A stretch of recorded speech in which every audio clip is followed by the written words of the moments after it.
You're watching Euronews Now. I'm Takumbo Salako with your top stories.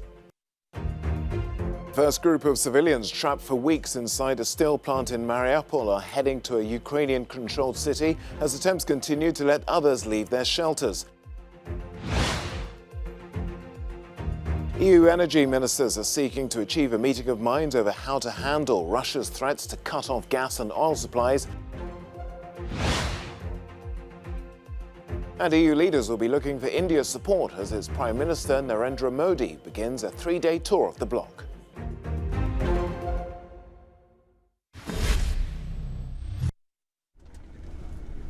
There's been sporadic shelling by Russian forces of the war-torn city Mariupol's besieged steel plant following a partial evacuation of civilians. That's according to Ukrainian sources.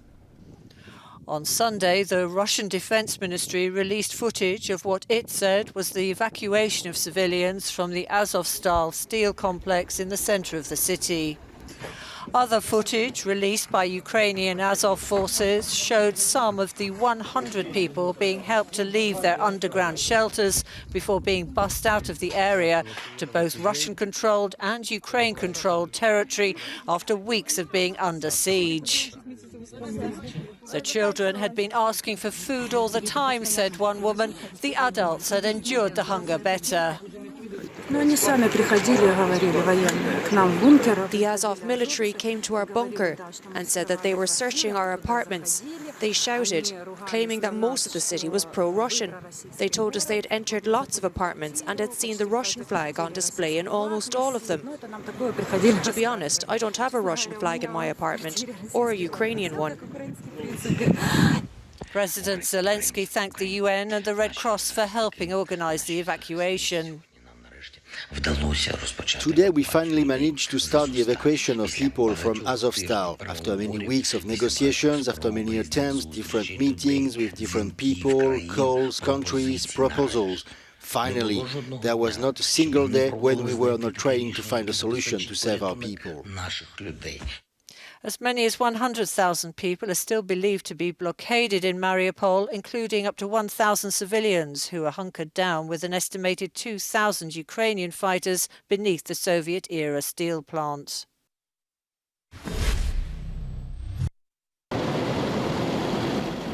Meanwhile, Moscow is preparing for national celebrations on the 9th of May, marking the country's World War II victory over Nazi Germany. As Euronews correspondent Galina Polinskaya reports. The Russian military will not artificially adjust their deadline in Ukraine to the 9th of May. Foreign Minister Sergei Lavrov has said in an interview to the Italian TV broadcaster Mediaset. The rehearsals for the highly symbolic 9th of May military parade on Red Square have already taken place in Moscow, and this Sunday state media showed rallies dedicated to another national holiday, the 1st of May. There were images of people with Soviet flags and cars decorated with the letter Z incorporated in the letters of the traditional Peace, Labour, May slogan, but there were also other posters and symbols on the streets. The Over There Info police watchdog reported that more than 30 protesters were detained in various Russian cities on Sunday. One of them, Anna Anisimova, chained herself in St. Petersburg in front of a TV set decorated with a photo of one of the top pro-Kremlin TV anchors and the letter Z written on it. Galina Polonskaya, Euronews from Paris.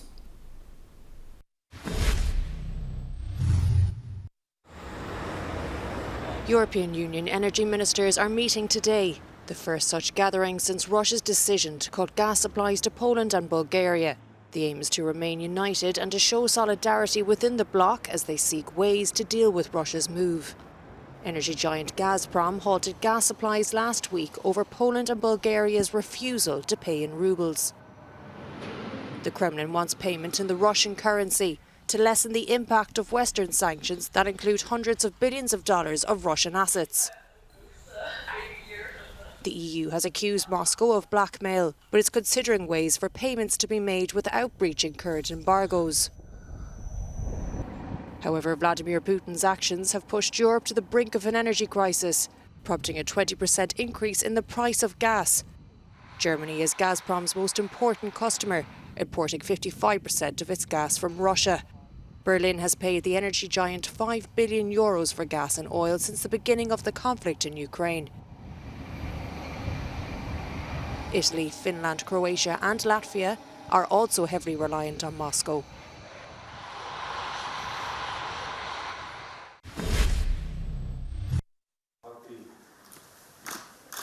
Indian Prime Minister Narendra Modi kicks off a 3-day tour of Europe today, where he'll be holding bilateral talks to Germany, Denmark and France.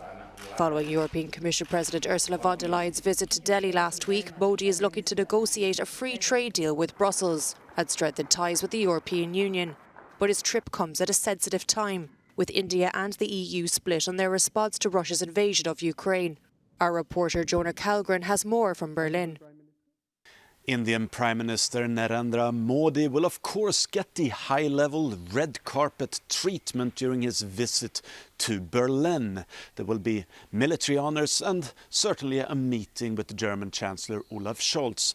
But there are disagreements between these two countries, especially when it comes to the Russian invasion of Ukraine. India has refused to join the sanctions against Russia, and India has announced that it will continue to buy Russian oil, and that might undercut expected sanctions that the EU is expected to announce in the coming days targeting Russian oil. However, it's unclear if Olaf Scholz, someone who has himself been criticized heavily for not supporting the Ukrainians enough, will be able to change Modi's mind. Jonah Kalgren, Euronews, Berlin. British Member of Parliament Neil Parish is facing an inquiry after resigning for watching pornographic videos while in the House of Commons. The information about his activities emerged after female members of the Conservative 2022 group met in Westminster last week. Women in Parliament are increasingly coming forward to decry what they are calling a shameful culture at the heart of British democracy. The UK's Conservative Party has been dogged by controversy of late. There have been calls for Prime Minister Boris Johnson to stand down after he was found guilty of breaking lockdown rules at the height of the pandemic. The opposition's deputy leader, Angela Rayner, has also asked for answers from Johnson after rumours arose that a Sexist of the Year award was handed out at a lockdown-breaking party. Last week, Rayner was also targeted by misogynistic claims allegedly made by a Tory MP. The recent scandals are expected to have an impact in local elections later this week.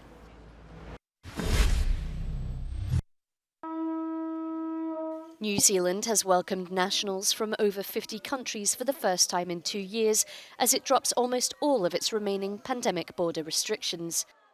However, tourists still need to be vaccinated and test themselves for the virus after arriving.